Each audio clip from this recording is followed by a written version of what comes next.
And joining us on the line right now is Gordon Chang. He's a lawyer and author. You see him on television. He's best known for his book, The Coming Collapse of China. Thought a good day to have him here as our president, President Obama, sits down for meetings with Xi Jinping, the president of China. Good morning to you, Gordon.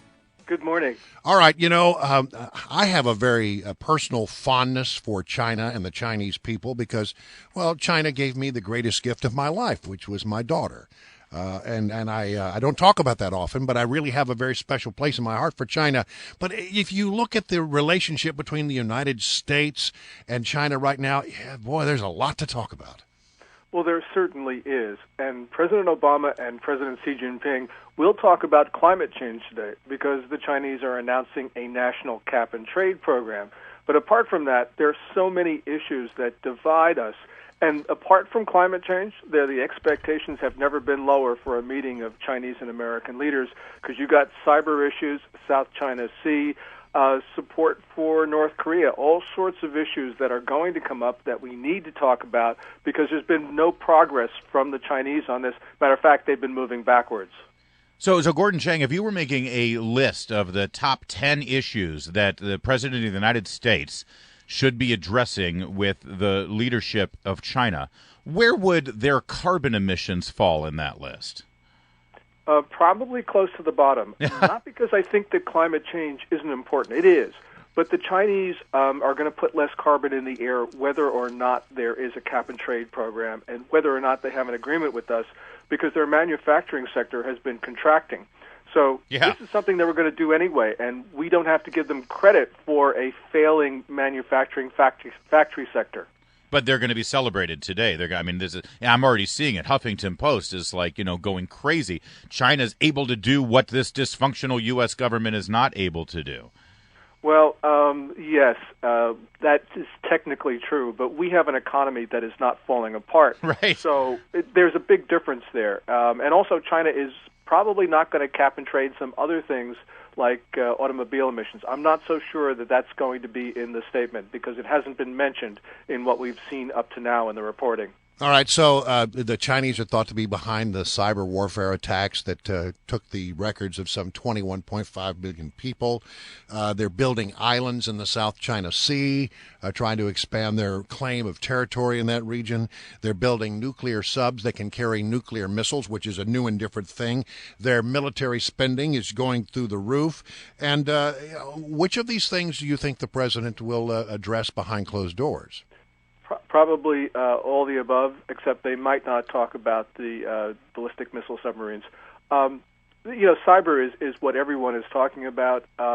Yes, we spy on the Chinese, but the point is we do not take commercial information and give it to IBM or Google or somebody else. And they the do. The Chinese do that. That's got to stop. That costs the U.S. perhaps somewhere $200 to $300 billion a year in lost intellectual property.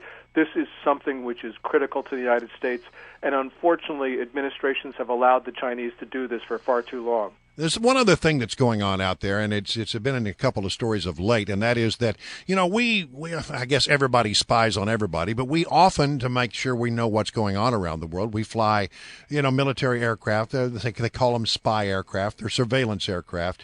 And apparently recently the Chinese pilots and the fighter aircraft have been extremely aggressive to the point of putting some of these airplanes at risk. What's going on there?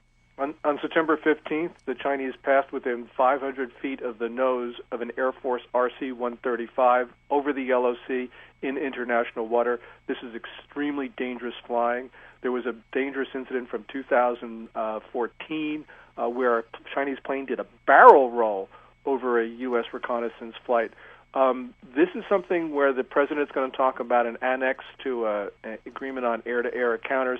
But these agreements with the Chinese mean nothing because the Chinese create these incidents when they think it's to their advantage to do so. They just did it before the summit, which is a really unfriendly sign. Yeah. Do you think things like this, very quickly, do you think something like that happen with the knowledge of the Chinese leaders, or is this just some cowboy pilot, they're trying to show off a little bit? I actually think this last one was with the knowledge of the Chinese leaders.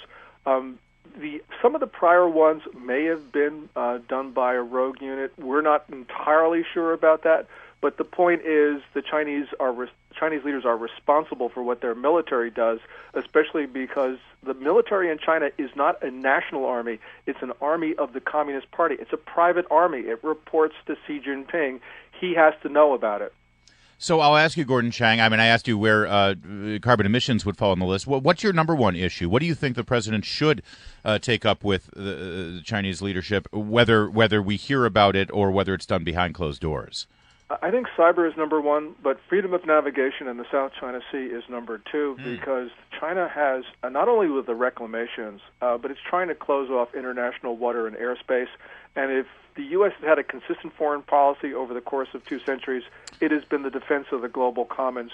We cannot allow the Chinese to change that. Really quickly, knowing the president and knowing his advisors on issues in the Pacific, do you think that he will make a big issue out of those things? I think he'll talk about it. I don't know about a big issue. I'm afraid that he won't be, but this is critical for us nonetheless. All right, Gordon Chang, thank you so much for joining us. It's greatly appreciated. Thank you.